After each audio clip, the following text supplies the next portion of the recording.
Assalamualaikum warahmatullahi wabarakatuh. Perkenalkan, saya Aljuna Zainal dan teman kelompok saya Heri Armando. Kami akan mempresentasikan tentang keselamatan dan kesehatan kerja, pengenalan dan penetapan dasar di tempat kerja.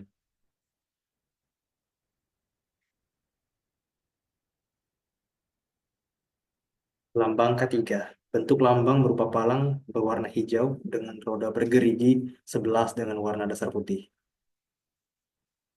Tanda palang memiliki arti bebas dari kecelakaan dan penyakit akibat kerja. Roda gigi memiliki arti bekerja dengan kesegaran jasmani dan rohani. Warna putih memiliki arti bersih dan suci. Warna hijau memiliki arti selamat, sehat, dan sejahtera. 11 gerigi roda memiliki arti 11 bab Undang-Undang Nomor 1 Tahun 1970 tentang keselamatan kerja. Pengertian ketiga, filosofi Mangkunegara. Suatu pemikiran dan upaya untuk menjamin keutuhan dan kesempurnaan jasmani maupun rohani tenaga kerja, khususnya dan manusia pada umumnya, serta hasil karya dan budaya untuk menuju masyarakat adil dan makmur. Keilmuan, semua ilmu dan penerapannya untuk mencegah terjadinya kecelakaan kerja, penyakit akibat kerja, kebakaran, peledakan, dan pencemaran lingkungan. Dasar hukum penerapan ketiga di tempat kerja. Undang-Undang Nomor 1 Tahun 1970 tentang keselamatan kerja. 1. Tempat di mana dilakukan pekerjaan bagi suatu usaha. 2. Adanya tenaga kerja yang bekerja di sana. 3. Adanya bahaya kerja di tempat itu. Permenaker Nomor 5 Tahun 1996 tentang Sistem Manajemen K3. Setiap perusahaan yang mempekerjakan 100 tenaga kerja atau lebih dan atau yang mengandung potensi bahaya yang ditimbulkan oleh karakteristik proses atau bahan produksi yang dapat mengakibatkan kecelakaan kerja seperti peledakan, kebakaran, pencemaran lingkungan, dan penyakit akibat kerja. Permenaker Nomor 4 Tahun 1987 tentang Panitia Pembina Keselamatan dan Kesehatan Kerja. Tempat kerja di mana pengusaha atau pengurus mempekerjakan 100 orang atau lebih. Tempat kerja di mana pengusaha mempekerjakan kurang dari 100 orang tetapi menggunakan bahan, proses, dan instalasi yang memiliki risiko besar akan terjadinya peledakan, kebakaran, keracunan, dan pencemaran radioaktif. Tujuan ketiga, berdasarkan Undang-Undang Nomor 1 Tahun 1970 tentang keselamatan kerja, K3 memiliki tujuan untuk melindungi dan menjamin keselamatan setiap tenaga kerja dan orang lain di tempat kerja, menjamin setiap sumber produksi dapat digunakan secara aman dan efisien, meningkatkan kesejahteraan dan produktivitas nasional. Insiden ketiga, kejadian yang berkaitan dengan pekerjaan di mana cedera, penyakit akibat kerja, atau kefatalan dapat terjadi, termasuk insiden ialah keadaan darurat.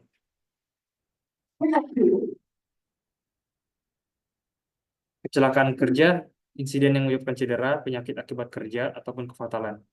Near miss atau hampir celaka, insiden yang tidak menyebabkan cedera, penyakit akibat kerja, ataupun kematian.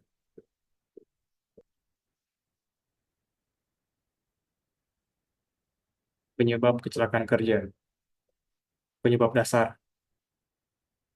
kurangnya prosedur atau aturan, kurangnya sarana, kurangnya kesadaran, kurangnya kepatuhan.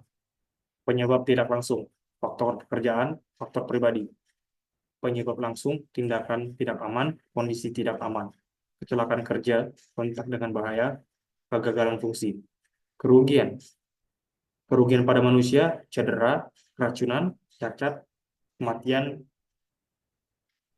kerugian pada mesin atau alat, kerusakan mesin atau alat.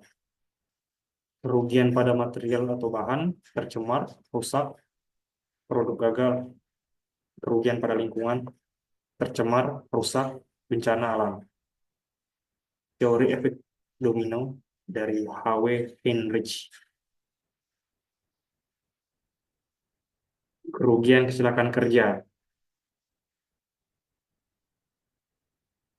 biaya langsung, biaya pengobatan dan perawatan, biaya kompensasi atau asuransi, biaya kerusakan aset yang tidak diasuransikan, biaya tidak langsung, kerusakan bangunan, kerusakan alat dan mesin, kerusakan produk dan bahan material, gangguan atau terhentinya produksi, biaya administrasi, pengeluaran sarana dan peralatan darurat. Biaya lain-lain yang tidak diasuransikan, waktu untuk investigasi, pembayaran gaji untuk hilang, biaya perekrutan dan pelatihan, biaya lembur, biaya ekstra pengawas, waktu untuk administrasi, penurunan kemampuan tenaga kerja yang kembali karena cedera, kerugian bisnis dan nama baik. Upaya pencegahan kecelakaan kerja, identifikasi dan pengendalian bahaya di tempat kerja. Satu, pemantauan kondisi tidak aman, pemantauan tindak aman, pembinaan dan pengawasan, pelatihan dan pendidikan, konseling dan konsultasi, pengembangan sumber daya, sistem manajemen, prosedur dan aturan, penyajian sarana dan prasarana, penghargaan dan sanksi. Bahaya ketiga, pengertian semua sumber, situasi ataupun aktivitas yang berpotensi menimbulkan cedera dan atau penyakit akibat kerja. Sumbernya manusia, mesin, material, metode, lingkungan. Jenisnya tindakan dan kondisi. Faktor biologi, bakteri, virus, jamur, tanaman, binatang. Faktor kimia, bahan, material, cairan, gas, uap, debu, beracun, reaktif, radioaktif, mudah meledak, terbakar, iritan, dan korosif. Faktor fisik atau mekanik, ketinggian, konstruksi, mesin, alat, kendaraan, alat berat, ruang terbatas, tekanan, kebisingan, suhu, cahaya, listrik, getaran, dan radiasi. Biomekanik, gerakan berulang, postur atau posisi kerja, pengangkutan manual, desain tempat kerja, alat, mesin. Psikologi atau sosial, stres, kekerasan, pelecehan, pengucilan lingkungan, emosi negatif. Resiko ketiga, potensi kerugian yang bisa diakibatkan apabila terdapat kontak dengan bahaya, contoh luka, bakar, patah tulang, keram, asbestosis, dan sebagainya. Penilaian dan kategori, perkalian antara nilai frekuensi dengan nilai keparahan suatu risiko. Berikut adalah tabelnya.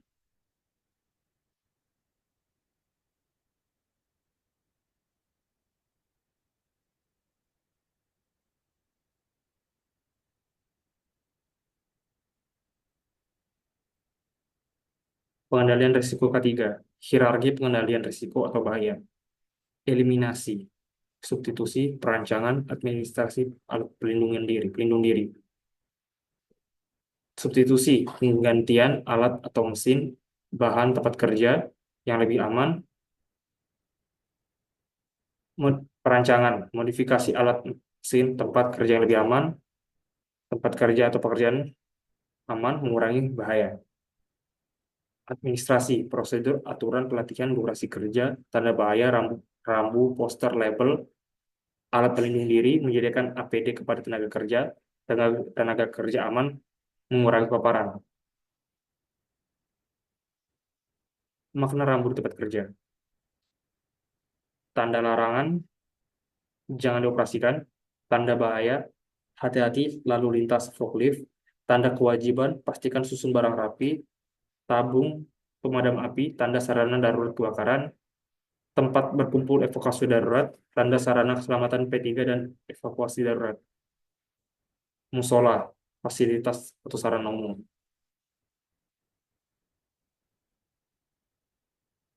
Label kemasan bahan beracun dan berbahaya, P3.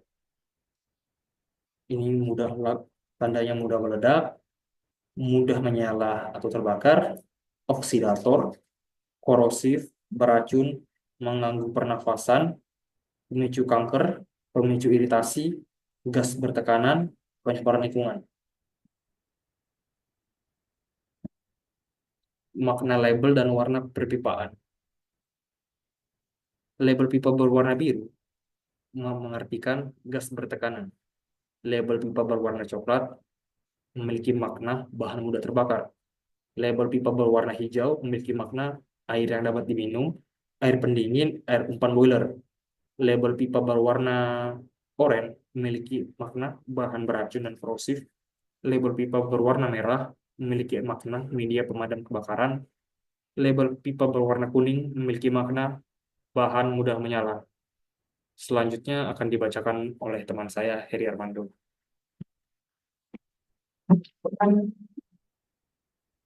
Selanjutnya adalah contoh dokumentasi penerapan 5R di tempat kerja. Ini adalah gambar-gambarnya. Foto atau without report.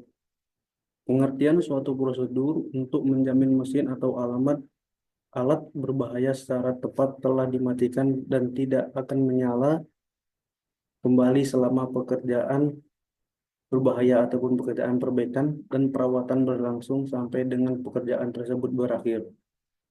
Prosedur umum. Satu, mengidentifikasi sumber energi. Dua, mengisolasi dan mematikan sumber energi. Tiga, mengunci dan memberi tanda berbahaya pada sumber energi. Empat, memastikan keefektifan isolasi sumber energi. Alat pelindung diri atau APD. Kelengkapan wajib yang digunakan saat kerja sesuai dengan bahaya dan risiko kerja untuk menjaga keselamatan tenaga kerja itu sendiri maupun orang lain di tempat kerja. Pelindung kepala, pelindung mata dan muka, pelindung pendengaran, pelindung pernapasan, pelindung tangan, pelindung kaki, dan lain-lain. Kesehatan kerja. Pengertian kesehatan kerja adalah penyelenggaraan dan pemeliharaan derajat yang setinggi-tingginya dari kesehatan fisik, mental, dan sosial dari tenaga kerja pada semua pekerjaan. Pencegahan gangguan kesehatan pada tenaga kerja yang disebabkan oleh kondisi kerjanya. Perlindungan tenaga kerja dari risiko akibat faktor-faktor yang mengganggu kesehatan, penempatan, dan pemeliharaan tenaga kerja dengan suatu lingkungan kerja yang sesuai dengan kemampuan fisik dan psikologisnya. Dan sebagai kesimpulannya merupakan penyelesaian pekerjaan kepada manusia dan manusia kepada pekerjanya. Tanggap darurat. Pengertian keadaan darurat, keadaan sulit yang tidak diduga yang memerlukan penanggulangan segera supaya tidak terjadi kecelakaan. Ruang lingkup. Pertama, kebakaran yang gagal dipadamkan. Regu pemadam kebakaran perusahaan. Kedua, peledakan. Ketiga, kebocoran gas.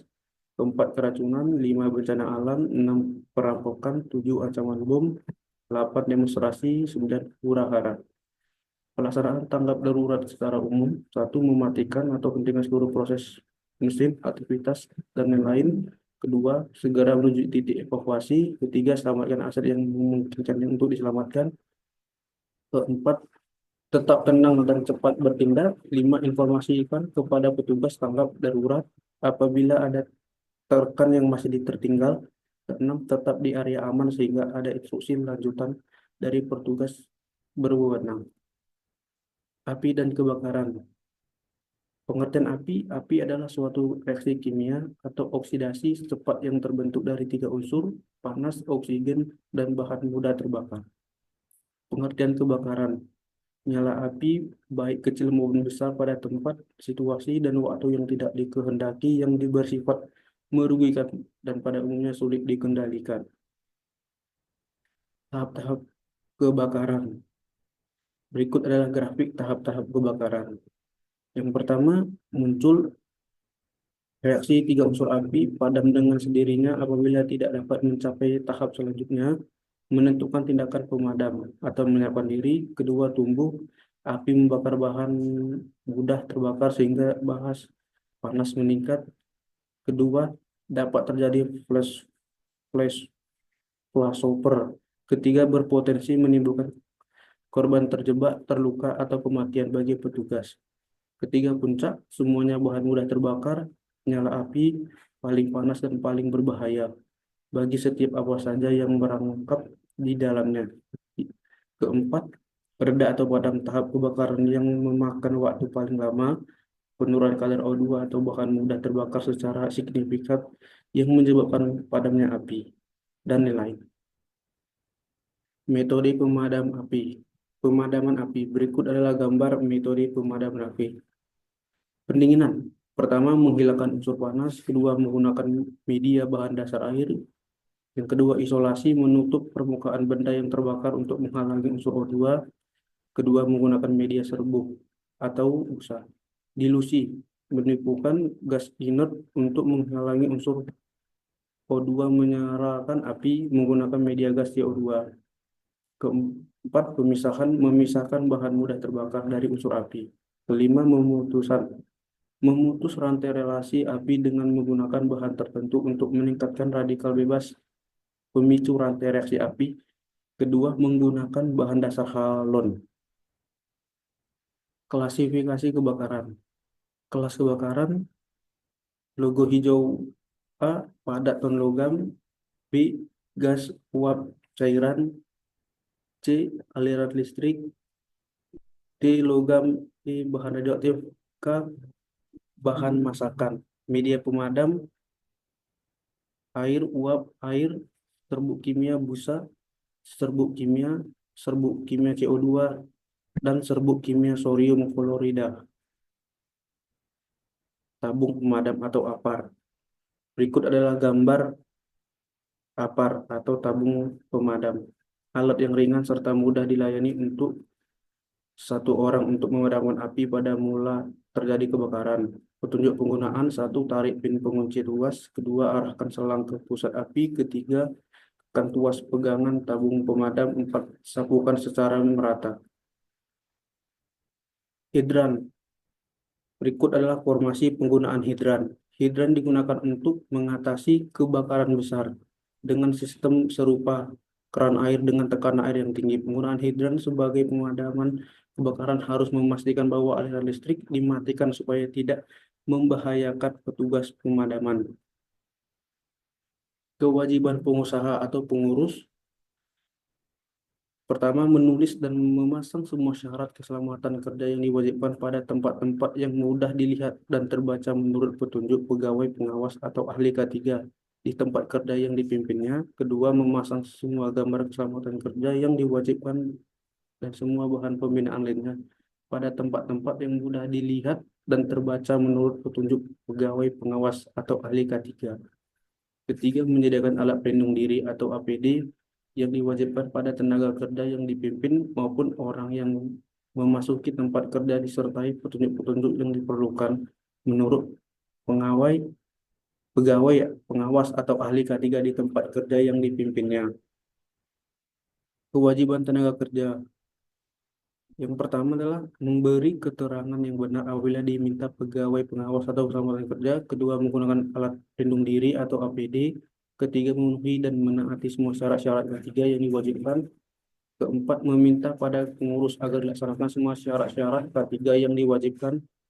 Yang kelima, menyatakan keberatan kerja di mana syarat K3 dan APD yang diwajibkan diragukan olehnya kecuali dalam hal khusus ditentukan lain oleh pegawai pengawas dalam batas yang dapat dipertanggungjawabkan.